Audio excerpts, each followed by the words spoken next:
శ్రీమాత్రే నమః. జ్యోతిష్య జ్ఞాన దీపిక ఛానల్కు స్వాగతం. ఈ వీడియోలో ధనభావం ఎలా ఉంటుంది, ధనభావం బలంగా ఉందా లేదా, ఎలా తెలుసుకోవాలనే అంశాలు తెలుసుకుందాం. అసలు ధనభావం అంటే ఏంటి? సెకండ్ హౌస్ చాలా బాగుందా లేదా వీక్గా ఉందా, ఎలా తెలుసుకోలే అంశాలన్నీ ఇప్పుడు చూద్దాం. ద్వితీయం అంటే సెకండ్ హౌస్లో కనుక శుభగ్రహాలు ఉంటే, శుభగ్రహాలు అంటే ఏవి? గురుడు, శుక్రుడు, బుధుడు, పూర్ణచంద్రుడు. ఇవి నైసర్గిక శుభగ్రహాలు, అంటే న్యాచురల్గా ఉంది శుభగ్రహాలు అన్నమాట. ఇటువంటి గ్రహాలు కనుక ద్వితీయంలో ఉంటే ద్వితీయ భావం సెకండ్ హౌస్ బాగుంది అని తెలుసుకోవచ్చు. అంతేకాకుండా సెకండ్ హౌస్ లార్డ్ కనుక, అంటే ద్వితీయాధిపతి కనుక కేంద్ర కోణ స్థానాల్లో కనుక ఉంటే, ముఖ్యంగా కోణ స్థానాల్లో కనుక ఉంటే చాలా బాగుంటుంది. సెకండ్ లార్డ్ కనుక కేంద్ర కోణాలు లేదా కోణ స్థానంలో కనుక ఉంటే చాలా చాలా బాగుంటుంది. కేంద్ర స్థానాలు అంటే ఏంటి? 1, 4, 7, 10. కోణ స్థానాలు అంటే 1, 5, 9. వీటిల్లో కనుక ద్వితీయాధిపతి ఉంటే ధన సంపాదన బాగుంటుంది, ధన భావం చాలా బలంగా ఉంది అని చెప్పుకోవచ్చు. నెక్స్ట్ వచ్చేసి ద్వితీయాన్ని ఎప్పుడు శుభగ్రహాలు చూడాలి.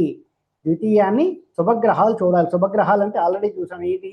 గురుడు, శుక్రుడు, బుధుడు, పూర్ణచంద్రుడు. ఇవి ద్వితీయ భావాన్ని చూస్తే కనుక చాలా చాలా చాలా మంచిది. అంతేకాకుండా ద్వితీయాధిపతి కనుక లాభస్థానంలో ఉన్నా కూడా మంచిదే. ద్వితీయాధిపతి లాభస్థానంలో ఉన్నా కూడా మంచిదే. ద్వితీయ భావం బాగుంది అని చెప్పచ్చు. ఇక ద్వితీయ భావం ఎప్పుడు పాడవుతుంది అంటే ద్వితీయంలో కనుక పాపగ్రహాలు ఉంటే, అంటే రాహువు, కేతువు, శని, ఇటువంటి పాపగ్రహాలు కనుక ద్వితీయంలో ఉంటే భావబలం తగ్గిపోతుంది. అంతేకాకుండా ద్వితీయాన్ని పాపగ్రహాలు చూస్తున్నా కూడా భావబలం తగ్గుతుంది. ద్వితీయాన్ని పాపగ్రహాలు చూస్తున్నా భావబలం తగ్గుతుంది. ఉదాహరణకి శని కనుక ద్వితీయంలో ఉంటే సంపాదన చాలా ఆలస్యంగా ఉంటుంది.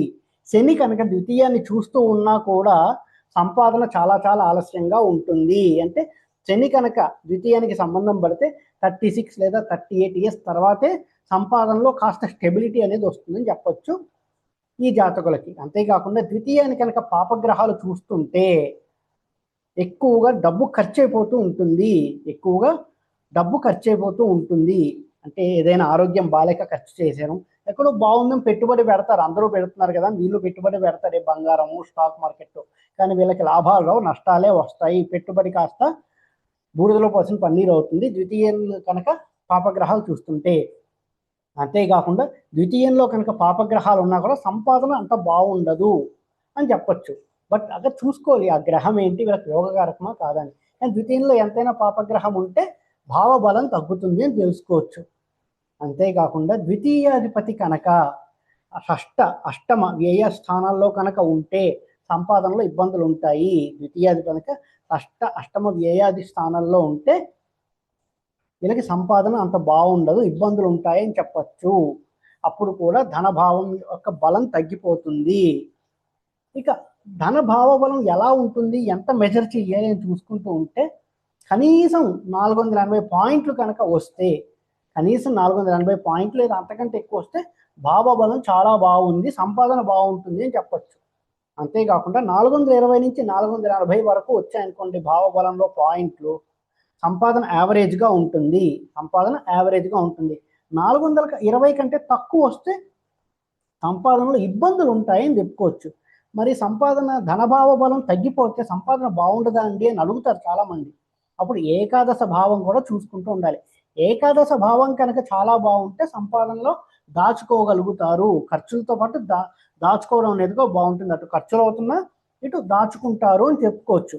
కానీ 2 భావాలు పాడైపోతే, ఇటు ద్వితీయము అది ఏకాదశం కూడా పాడైపోతే సంపాదన ఇబ్బందికరంగానే ఉంటుంది అని చెప్పచ్చు. ఇప్పుడు ఇక్కడ అడుగుతారు చాలామంది, ఎలా చూడాలండి, ఎన్ని పాయింట్లు వచ్చి ఎలా తెలుసుకోవాలి అంటే జగన్నాథ హోరా అనే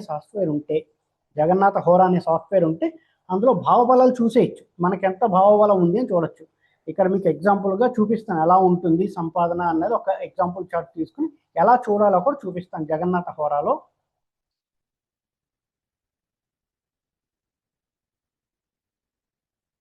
ఇక్కడ జగన్నాథ హోరా కనిపిస్తుంది చూడండి. నేను ఇక్కడ హైలైట్ చేస్తాను. ముందుగా స్ట్రెంగ్త్ అనే దానికి వెళ్ళాలి. ఇక స్ట్రెంగ్త్ అనే ట్యాబ్లోకి వెళ్ళాలి. ఈ స్ట్రెంగ్త్ అనే ట్యాబ్లోకి వెళ్ళాక ఇక్కడ భావబలాలు కనిపిస్తాయి.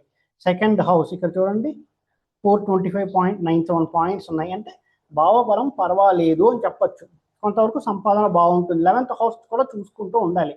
11th హౌస్ చూడండి ఎంత ఉంది అంటే ఇక్కడికి వస్తే 531.73 ఉంది. అంటే 11th హౌస్ చాలా బాగుంది. సంపాదన ఎలా ఉన్నా ఖర్చులు అవుతున్నా కూడా అద్భుతంగా దాచుకుంటారు. సేవింగ్స్ బాగుంటాయి అని తెలుసుకోవచ్చు. ఈ విధంగా ఇది ఎలా వెళ్ళాలి అంటే జగన్నాథ హోరాకి వెళ్ళిన తర్వాత ఈ స్ట్రెంగ్త్ అనేటటువంటి ట్యాబ్ ఉంది కదండి. ఇక్కడ ఈ స్ట్రెంగ్త్ అని ఉంది కదా, ఈ స్ట్రెంగ్త్ క్లిక్ చేస్తే ఇక్కడ భావబలాలు వస్తాయి. ఒక్కొక్కసారి భావబలం కనిపించదు. ఓపెన్ చేయగానే ఈ స్ట్రెంగ్త్లోకి వెళ్ళి ఇక్కడ అదర్ స్ట్రెంగ్త్లోకి వెళ్ళాలి. కింద చూడండి, ముందు స్ట్రెంగ్త్లోకి వెళ్ళాలి.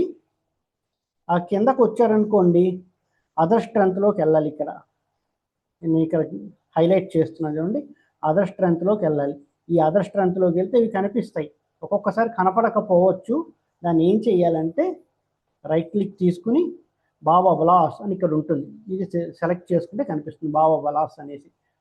ఎంతెంత ఉన్నాయో తెలుస్తుంది. ఈ విధంగా కూడా భావబలాలు ఎంత ఉన్నాయో తెలుసుకుని మనకి సంపాదన బాగుంటుందా లేదో కూడా తెలుసుకోవచ్చు.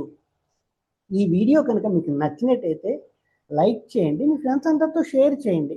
మరిన్ని వీడియో నోటిఫికేషన్స్ కోసం మా ఛానల్ సబ్స్క్రైబ్ చేసుకోండి.